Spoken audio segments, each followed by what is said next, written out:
समय हमारे परिवार बहुत स्ट्रॉन्ग परिवार था, जमींदार थे और हमारे दोनों दादा जो हैं वो फ्रीडम फाइटर यानी कि स्वतंत्रता सेनानी थे, देश की आज़ादी के लिए भी अपनी योगदान दिए, यानी किसी भी चीज़ से हमारे परिवार कमज़ोर नहीं थे। तब हमारे परिवार को हमारी जनता ने पिछले 50 वर्षों तक मौका दिया, लेकिन पिछले 50 वर्षों में जब मुखिया रहे, हमारे दादा रहे, दादा के बाद हमारे बड़े पापा रहे, तो अपनी संपत्ति को ही नुकसान किया, ना कि वो कुछ अर्जे। पब्लिक के लिए काम करते रहे और अपना जो खुद का खर्चा था या जो भी था पब्लिक के सेवा के लिए भी उन्होंने अपनी प्रॉपर्टी से ही पूरा किया। ठीक है, जिस दिन एक दिन ऐसा नौबत आया कि राजनीति करते करते हमारे दूसरे पीढ़ी के अंदर कि हमारे परिवार पूरी तरह से मतलब गरीबी की रेखा में आ गए और ऐसा नौबत आया कि हम झोपड़ी में आ गए। आज के दौर में कोई एक वार्ड सदस्य बनता है तो आप लोग को पता है कि उनका एक महल बन जाता है, लेकिन हमारे परिवार ने हमारी पंचायत में 50 वर्ष तक रहे मुखिया, लेकिन अच्छे घर यानी महलों से झोपड़ी में आ गए। उसके बाद हम लोगों का परिवार जो है, हम लोग जब मतलब होश संभाले, हमारे परिवार ने राजनीति छोड़ दिया, उसके बाद हम लोग जो होश संभाले हम लोग बाहर आ गए।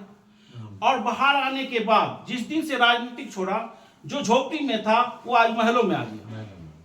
तो इससे आप लोग को और हमारी पंचायत की जनता को समझना चाहिए कि हम लोग का परिवार कभी किसी का कुछ नहीं लूटा नहीं। ठीक है, दिल से काम किया, दिल से प्यार किया, भले तोहमत लगा दिया गया हो, झूठी तोहमत तो हमारे नबी पे भी लग गए।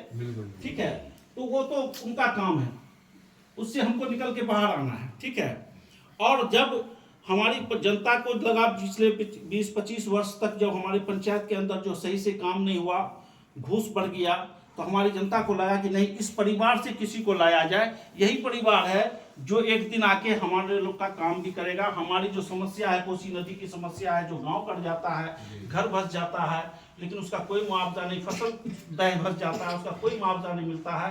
तो लड़ने वाला लड़का चाहिए और लड़ने वाला लड़का इसी परिवार से निकलेगा। फिर उन लोगों ने नजर दौड़ाया, क्योंकि इस खानदान के सबसे बड़े पोता कहिए, बेटा कहिए, हम थे, तो सभी का निगाह हमारे ऊपर आया और सब ने मुझसे कहा, मैंने बताया कि देखिए हम तो रोजगार से जुड़े हुए, हमारी कंपनियां चल रही है, तो बोला नहीं आपको तो योगदान देना होगा। फिर मुझे याद आया, हमारे वालिद साहब कहा करते थे कि इस पंचायत का हमारे खानदान के ऊपर एक कर्ज है। यदि हमारे पंचायत के अंदर किसी भी तरीके का अत्याचार होगा, जब राजनीति छोड़ दिए थे तब की बात है, अगर हमारे पंचायत में हमारी जनता के साथ अगर कभी भी कोई अत्याचार होगा या काम नहीं होगा, तो हमारे खानदान के बच्चों का यह हक बनता है कि उनके हक के लिए लड़े।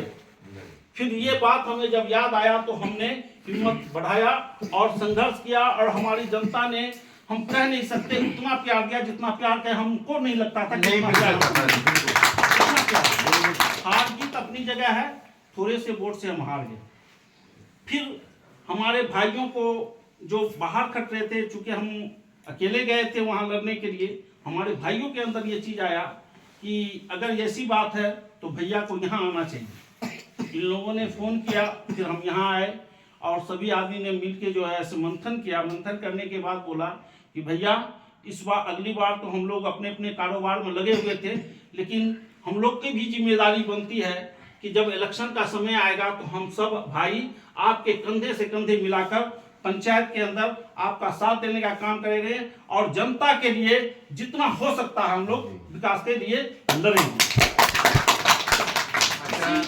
इसी विषय में हम यहाँ आए हुए हैं और अपने भाइयों से मिले हैं। आज आप लोग देख ही रहे हैं कि हमारे भाई में कितना उत्साह है, और सभी भाई का एक ही मसला है कि आपको जो है घूरन पंचायत को नंबर 1 बनाना है, नंबर +1, नंबर +1। अच्छा, तो मैं एक बात पूछना चाहता था मैं आपसे, एक पुरानी कहानी है, कह रहे थे कि अपने गांव में रिलीफ का अनाज आया था। जी जी। तो अपने गांव में अकाली थी थोड़ी। जी जी।